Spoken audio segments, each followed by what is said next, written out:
सोने चांदी का शैम्पू। करिश्मा बिटिया, देख तो आज मैं तेरे लिए क्या लेकर आई हूँ बाजार से। अरे वाह माँ, ये तो बहुत ही सुंदर क्लिप है। मेरी सुंदर बिटिया के सुंदर बालों के लिए सुंदर सा क्लिप। आज तो तेरे बाबा को तनख्वाह मिली है, इसलिए बाजार जाकर घर का राशन ले आई और तेरे लिए बालों में लगाने के लिए सुंदर सा क्लिप। करिश्मा के बाल बहुत ही सुंदर और खूबसूरत थे। जैसे जैसे वो बड़ी हुई वैसे वैसे उसके बाल और भी ज्यादा लंबे और घने हो गए। जो भी करिश्मा के बालों की तरफ देखता वो उसके बालों पर फिदा हो जाता। और तो और आस पड़ोस में रहने वाली लड़कियां करिश्मा के सुंदर बाल देखकर उससे खूब जला करती। ऐसी ही एक दिन, ना जाने करिश्मा अपने बालों में क्या लगाती है जो उसके बाल इतने लंबे और सुंदर है। 2 रुपए वाला शैम्पू लगाती होगी। और एक हम है जो महंगा तेल और शैम्पू लगाने के बाद भी लंबे होने के बजाय हमारे बाल झड़ते ही जा रहे हैं। मालती, क्यों ना हम उसी से जाकर पूछे कि वो अपने बालों में ऐसा क्या लगाती है जो उसके बाल इतने लंबे और सुंदर है। अरे उससे क्या पूछना, सारा दिन भर सड़क किनारे अपनी माँ के साथ फूल बेचा करती है, जिसे खाने के लिए बड़ी मुश्किल से सूखी रोटी नसीब होती हो। क्या ही अपने बालों के लिए कर पाएगी। करिश्मा के पिता राम किशोर के गुजर जाने के बाद उनके घर की स्थिति बहुत ही खराब हो चुकी थी। इसलिए करिश्मा की माँ लता सड़क किनारे फूल बेचकर 2 पैसे बड़ी मुश्किल से जुटा पाती थी। करिश्मा भी अपनी माँ के साथ फूल बेचने में उनकी मदद किया करती थी। एक दिन की बात है। अरे माँ, आप इतनी सुबह सुबह कहाँ जा रही हो? बिटिया, जिस बगीचे से हम फूल तोड़ा करते थे वो बगीचा किसी डीलर ने खरीद लिया है, इसलिए मुझे फूल तोड़ने दूर एक जंगल में जाना होगा, इसलिए जल्दी जा रही हूँ। रुको माँ, मैं भी आपके साथ चलती हूँ। अरे नहीं बिटिया, तुम यहीं घर पर रुको, घर का काम निपटा लेना, मैं तब तक घर वापस लौट आऊंगी।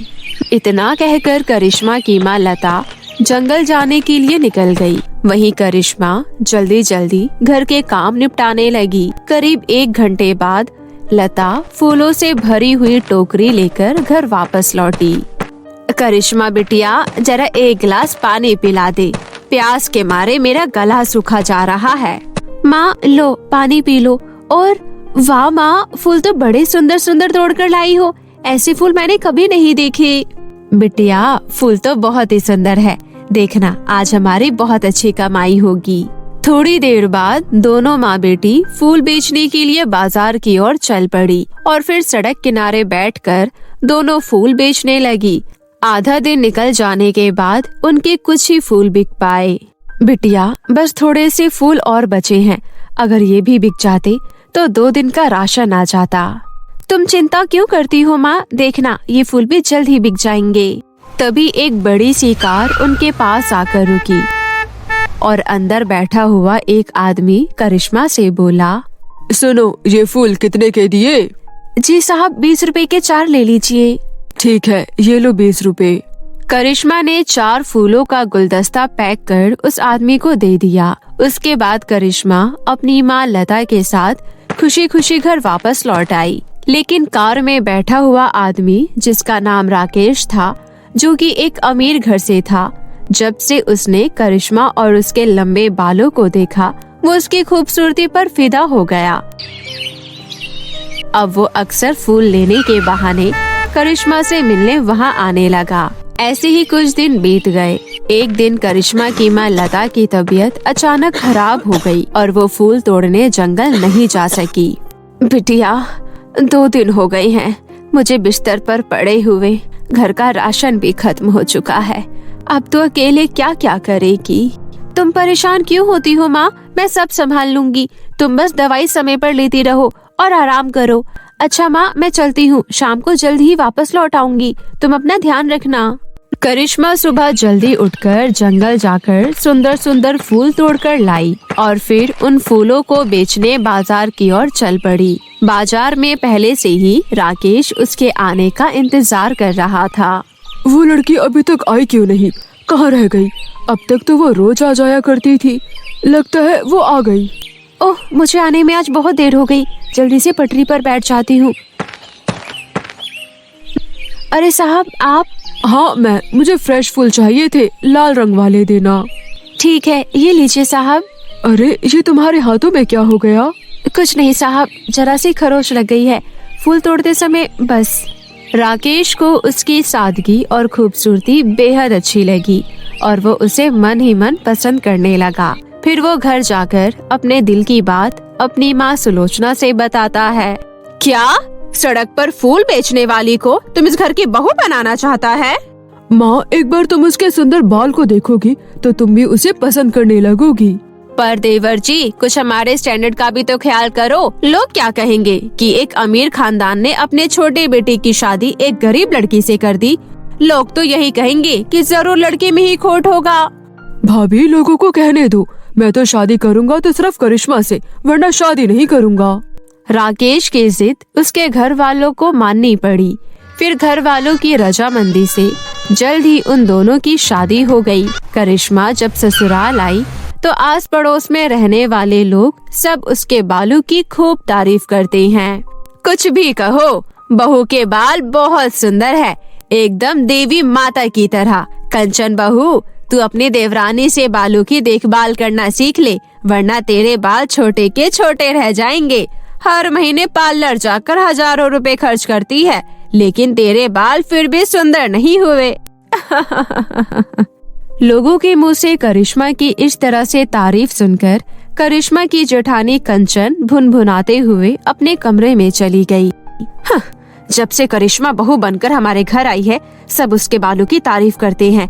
उसके खूबसूरत बालों की वजह से सब उसे बहुत प्यार करते हैं। मुझे कोई प्यार नहीं करता। ये सब उसके बालों की वजह से हो रहा है ना? अगर उसके सर पर बाल ही ना रहे तो? इतना कहकर कंचन कुछ सोचने लगी। अब देखती हूँ कौन उसके लंबे बालों की तारीफ करता है। अब ना रहेगा बाल, मेरा मतलब ना रहेगा बांस, ना बजेगी बांसुरी। करिश्मा खाने की टेबल पर अपनी सास सुलोचना को खाना परोस ही रही थी। तभी वहाँ कंचन आई और बोली, अरे करिश्मा, तुम रहने दो, खाना मैं परोस देती हूँ। तुम थक गई होगी, तुम बैठो, मैं तुम्हारे लिए भी खाना लगा देती हूँ। ठीक है दीदी। करिश्मा और सुलोचना खाने की टेबल पर बैठकर खाने का इंतजार करने लगी। वहीं कंचन रसोई में चुपके से करिश्मा के खाने में नींद की दवा मिला दी। खाना खाते ही करिश्मा को नींद आने लगी और वो अपने कमरे में जाकर सो गई। तभी मौका पाकर कंचन हेयर कटिंग मशीन से उसे गंजा कर देती है। खुद को बड़ी हीरोइन समझती थी। सड़क छाप कहीं की। अब देखती हूँ बालों के बिना तुझे कौन प्यार करता है। इतना कहकर कंचन अपने कमरे में जाकर सोने का नाटक करने लगी। तभी शाम होने पर भी करिश्मा की नींद नहीं खुली तो सुलोचना अपनी बड़ी बहू कंचन से बोली, कंचन बहू, करिश्मा कहाँ है?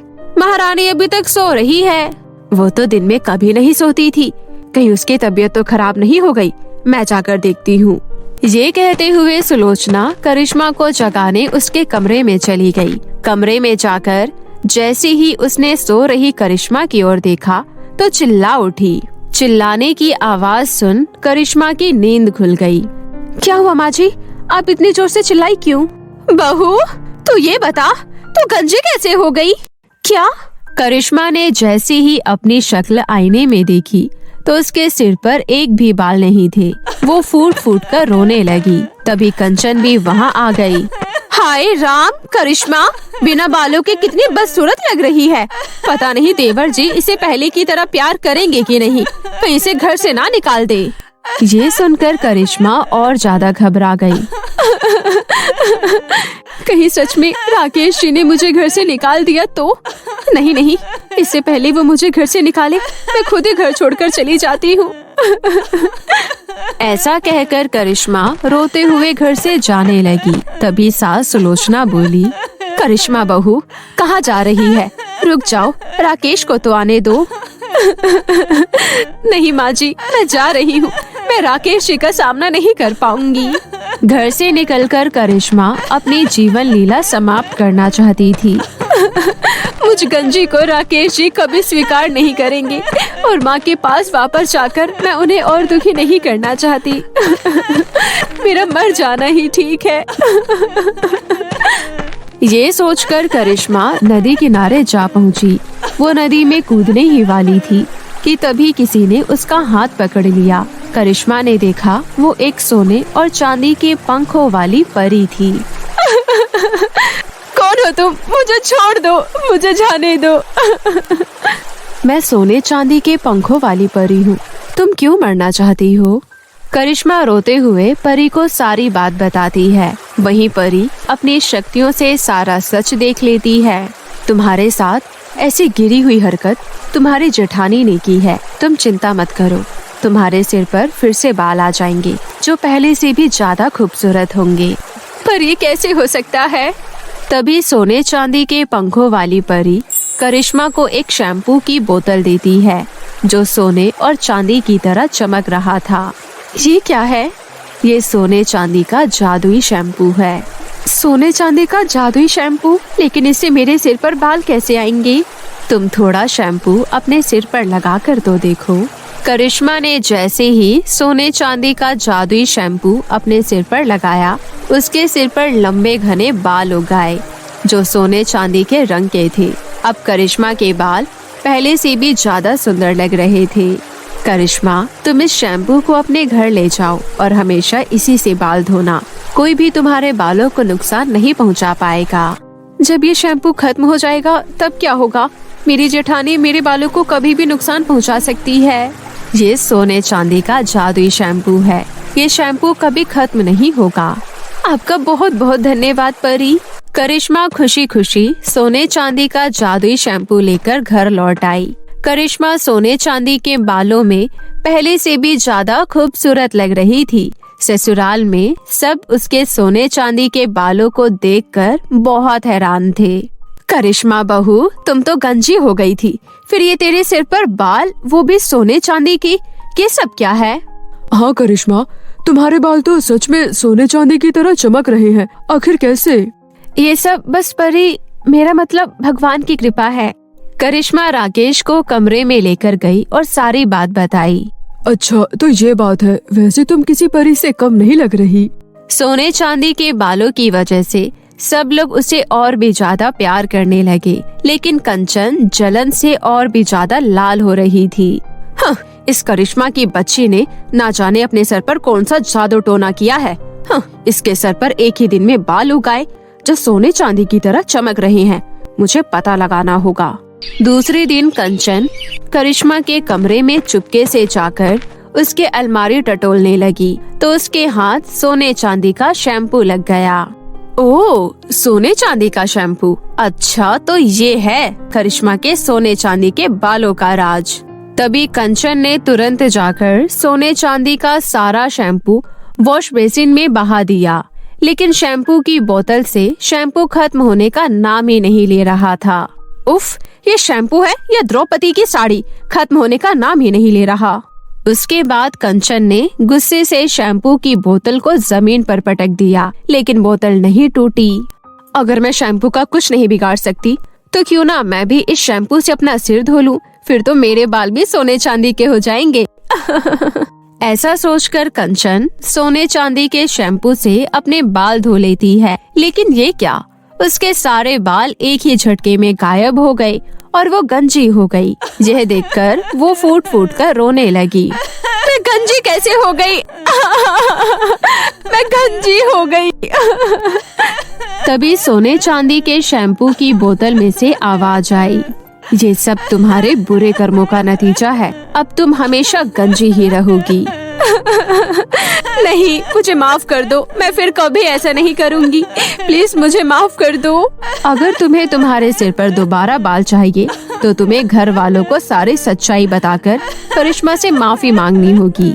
कंचन ऐसा ही करती है, जिसके बाद उसके सिर पर फिर से बाल आ जाते हैं।